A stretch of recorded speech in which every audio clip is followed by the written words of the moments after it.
Black venue కార్లో వస్తుంది madam ఆమె. బ్లాక్ వెన్యూ కార్ ఆవిడది, నెంబర్ కూడా ఉంది నా దగ్గర, నోట్ చేసుకున్నా. ఆ ఫుటేజెస్ కూడా ఉన్నాయి. రాత్రులే వస్తుంది, అర్ధరాత్రులు. సార్ కింద ఉండే స్టాఫ్ ఏం చెప్పారంటే మేడం వచ్చింది నోట్ చేయకూడదు, నోట్ చేస్తే ఊరుకో అని బెదిరించారు. ఓకే. మేడం చాలా సెలబ్రిటీ, మేడంని నోట్ చేయకూడదు, మేడం సార్కి పర్సనల్, పంపించాలి అని చెప్పారు. నేను డిస్టర్బ్ అయ్యా. అంటే నాకు అయిన డిస్టర్బెన్సెస్లో ఇది ఒకటి. ఈ అమ్మాయితో ఉంది అనేది నాకు 2023లోనే తెలుసు. అంటే వాళ్ళిద్దరి మధ్య ఎఫ్ఐఆర్ ఉంది అనుకుంటున్నారా? నేను అనుకుంటున్నా. నాకు ఉంది అని అతనైతే అడ్మిట్ చేయాలి. అతను ఏం చెప్పాడు నాకు 2023లో నువ్వు ఎఫ్ఐఆర్ నాకు పెడితే నేను పెడుతున్నాను అని ఎలిగేషన్. నువ్వు పెడితే నాకు హీరోయిన్లతో పెట్టు, ఇలాంటి ముచ్చుమొహాలు సైడ్ ఆర్టిస్టులతో నాకు ఎఫ్ఐఆర్లు పెట్టకు, ఇదే మాట అన్నాడు అతను. నాకు ఆ అమ్మాయి మొహం అలా నాకేమనిపించలే, అతనే అన్నాడు పెట్టకు నాకు ఎఫ్ఐఆర్లు ఈ అమ్మాయితో, నువ్వు పెడితే హీరోయిన్ మెయిన్ ఆర్టిస్టులతో పెట్టు. ఇలా ఈ అమ్మాయి సైడ్ ఆర్టిస్ట్, అతను సినిమాలో యాక్ట్ చేసింది. వీళ్ళిద్దరిది సీన్ కూడా ఉంటుంది, అందులో చీటింగ్ గురించే మాట్లాడుకుంటుంటారు వీళ్ళిద్దరు సినిమా సీన్లో. ఓకే. సో ఈ అమ్మాయి ఇష్యూస్ అవుతున్నాయి అని 100% ఆ అమ్మాయికి నేను మీడియాకు ఒకవేళ వెళ్ళక ముందు ఈ వీడియో ఉన్నా తెలుసు. ఎలా అంటే 2023లో ప్రెగ్నెంట్ నేను అమ్మాయికి కాల్ చేశా. ఓకే. నాకు వాళ్ళిద్దరి మధ్యలో ఎఫ్ఐఆర్ నడుస్తుందని నాకు ర్యాండమ్ పీపుల్ చెప్పారు. తను ఇన్ఫ్లుయెన్సరే కదా, పబ్బుల్లో కనిపిస్తున్నారు వీళ్ళిద్దరూ, రాత్రిపూట కలిసి తిరుగుతున్నారు, కార్లో కనిపించింది ధర్మాతో, ఇలా చెప్తుంటే నేను ఫోన్ చేసి అడిగా, రితు ఏంటిది, ఇది నిజమేనా, నేను సర్టెన్ థింగ్స్ వింటున్నాను, ఇది నిజమేనా? అయ్యో చీచి, అసలు నువ్వు ఒక బిజినెస్ ఉమెన్ అని నాకు తెలుసు, నువ్వు చాలా తెలిసిన దానివి నాకు, నువ్వు ఒక ఇన్ఫ్లుయెన్సర్ అని నాకు తెలుసు, మీరిద్దరూ ఎప్పటి నుంచో నాకు తెలుసు, నేనెందుకు అలా చేస్తాను అనింది. నేను నమ్మేశా. ఇతన్నే నేను పట్టుకోలేకపోయా ఆ టైంలో. ఆ అమ్మాయిని నమ్మేసిన తర్వాత స్లోగా నాకు అసలు ఎప్పుడైతే ఈ అమ్మాయితో ఫ్రెండ్షిప్ స్టార్ట్ అయిందో సార్, ఖచ్చితంగా ఏదో అలవాటు చేసింది ఆ అబ్బాయికి. అయితే నాకు అనిపించింది, ఒక వైఫ్కే అర్థమవుతుంది హస్బెండ్ ఎలా ప్యాటర్న్స్ మారుతున్నాయి, హస్బెండ్ నైట్ ఎప్పుడు రావట్లేదు, కొత్తగా ఈ హ్యాపీ డెంటల్ తింటాం ఒకటి, ఈ హ్యాపీ డెంటల్ ఎందుకు తింటున్నాడు, సర్టెన్ థింగ్స్ ఎందుకు కవర్ చేసుకుంటున్నాడు, ఇవన్నీ నాకు డౌట్లు వచ్చాయి. ఈ పాపకు ఆ ఫ్లాట్ ఇష్టం అనుకుంటా, మమ్మల్ని పంపించేసింది ఇతనితో చెప్పించి. ఇతనేమంటాడు, ఫ్లాట్కి ఆరా ఉండిద్దంట, ఆరా పేరు రితు చౌదరి ఏమో, ఫ్లాట్కి ఒక ఆరా ఉండిద్ది, నువ్వు అను వీడొచ్చాక నాకు ఆరా పోయింది, మేము వెళ్ళిపోయాక ఇప్పుడు ఆరా ఉంది అతనికి. వాళ్ళ నైబర్స్ చెప్తారు సార్, అసలు ఎంతమంది అమ్మాయి. రెంటెడ్ ఫ్లాటే సార్, కానీ రెంటల్ అగ్రిమెంట్ నా పేరు మీద ఉంది. ఆ ఓనర్కి కూడా తెలీదు నేను లేనని, అక్కడ ఆయన ఎక్కడో ఉంటారు. సో ఇతను ఏం చెప్పుకుంటున్నాడు, పోనీ ఫర్ ఎగ్జాంపుల్ ఆఫీస్ అని చెప్పుకున్నాడు అనుకుందాం సార్, అమ్మాయి అమాయకురాలు అనుకుందాం, అమ్మాయికి పాపం ఏం తెలీదు, నోట్లో అరటిపండు పెట్టినా కొరకటానికి ఫోన్ చేసి అడిగిద్ది ఎవరు నేను ఎట్లా కొరకాలని. అలాంటి వ్యక్తి ఆఫీస్ అయితే ఆ టైంలో వెళ్తుందా? రోజు టైం స్టాంప్స్ చూడండి ఆ వీడియోస్ మీద, నైట్ 1 o'clock నుంచి 4 o'clock ఆర్ మార్నింగ్ 6 o'clock వరకే అమ్మాయి ఉంటుంది. మిడ్ నైట్, మార్నింగ్స్ రాదు. ఒకవేళ మార్నింగ్ ఆ అమ్మాయిని పంపించాలి అంటే, ఒకవేళ వీళ్ళిద్దరు పడుకొని లేట్ నైట్, ఒకవేళ అమ్మాయి 7, 8 ఆ టైంకి లెగిస్తే ఒక అసిస్టెంట్ నుంచి పంపిస్తాడు. ఆ అమ్మాయి ఎవరికి సెలబ్రిటీ కదా, కనిపించకుండా ఇలా మొహాలు ముక్కులు ఇలా అనుకుంటా వెళ్తూ ఉంటుంది. ఈ అమ్మాయి ఓపెన్గా నా పేరు మీద ఉన్న ఫ్లాట్, అగ్రిమెంట్ ఉన్న ఫ్లాట్కి ట్రెస్ పాస్ చేసింది అనాలి నేను. నా రైట్ లేకుండా అర్ధరాత్రులు వచ్చి నా హస్బెండ్తో ఉంటానికి తను ఎవరు?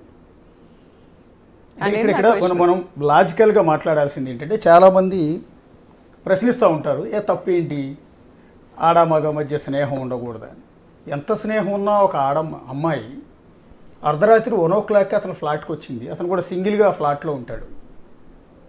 ఆ మహాతల్లి 1 గంటకు వచ్చి తెల్లారుదాం 4 గంటలకు వెళ్ళాల్సిన అవసరం ఏంటి అనేది ఇక్కడికి వచ్చింది. సో దీన్ని ఆడమగ మధ్య స్నేహం అనుకోవాలా, అక్రమ సంబంధం అనుకోవాలా, ఇంకోటి అనుకోవాలా? సార్ వాళ్ళిద్దరు ఇంటిమేట్ వీడియోస్ కూడా ఉన్నాయి నా దగ్గర. కానీ నేను ఒక సంస్కారవంతమైన కుటుంబం నుంచి వచ్చాను, ఒక ఆడపిల్ల పెట్టడం నాకు ఇష్టం లేదు. ఇప్పుడు దాకా ఇవి కూడా నా దగ్గర లేవన్నారు సార్. ఇతనికి ఒక టీం ఉంది, ఈ యాంటీ హిందూ యాంటీ నేషనల్ టీంని పట్టుకుంటాడు ఇతను.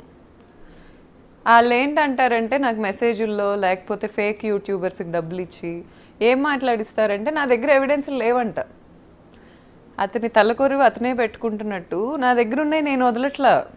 ఎందుకంటే అతని మీద ఒకప్పుడు ఉన్న ప్రేమ మీద రెస్పెక్ట్ అనుకోండి, లేకపోతే ఆ అమ్మాయి కూడా ఒక కుటుంబానికి చెందిన ఆడది కదా, ఎందుకు చేయటం అనే పాయింట్లో నేను వదలట్లా. కానీ వీళ్ళకి ఆగదు అది. అంటే ఆ వీడియోస్ మీ దగ్గర ఎట్లా అంటే ఐ మీన్ సార్ అది నా ఫ్లాట్ సార్, అక్కడ ఏమన్నా చేసుకునే రైట్ నాకుంది. నేను సీసీటీవీలు పెట్టుకుంటా, లేకపోతే నేను కెమెరాలు పెట్టుకుంటా. What ever. అంటే బెడ్రూమ్లో సీసీ కెమెరాలు పెట్టారా? I have full rights to put anything sir.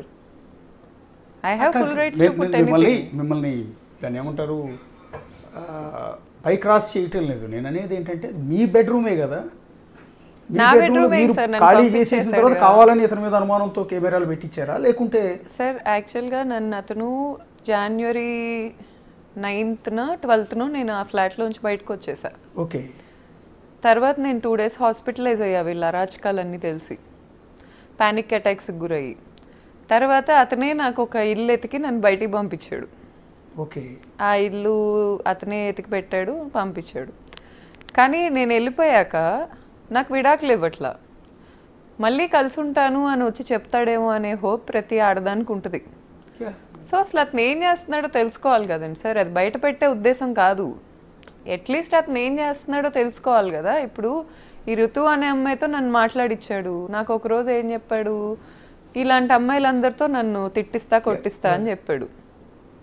ఇప్పుడు వీళ్ళ అతని దగ్గరికి ఎందుకు వస్తున్నారో ఆ అమ్మాయిని అడగాలి, అతను ఎందుకు పిలుస్తున్నాడో అతను అడగాలి. ఆ అమ్మాయి బాడీ లాంగ్వేజ్ మీరు చూస్తే ఇప్పుడు ఇచ్చిన కొన్ని వీడియోస్లో అమ్మాయి తాగలేదంటే ఎవరు నమ్మరు. పసిపిల్లలకు కూడా అర్థమవుతుంది వాళ్ళు ఎంత డ్రంక్ ఉన్నారో. మార్నింగ్ 4 o'clock ప్లే అవుతున్న visual, morning 4 o'clock Sunday 4:24 lift లో బయటకు వెళ్తున్న వీడియో. ఆఫ్టర్ పార్టీస్ అంటారు వాటిని.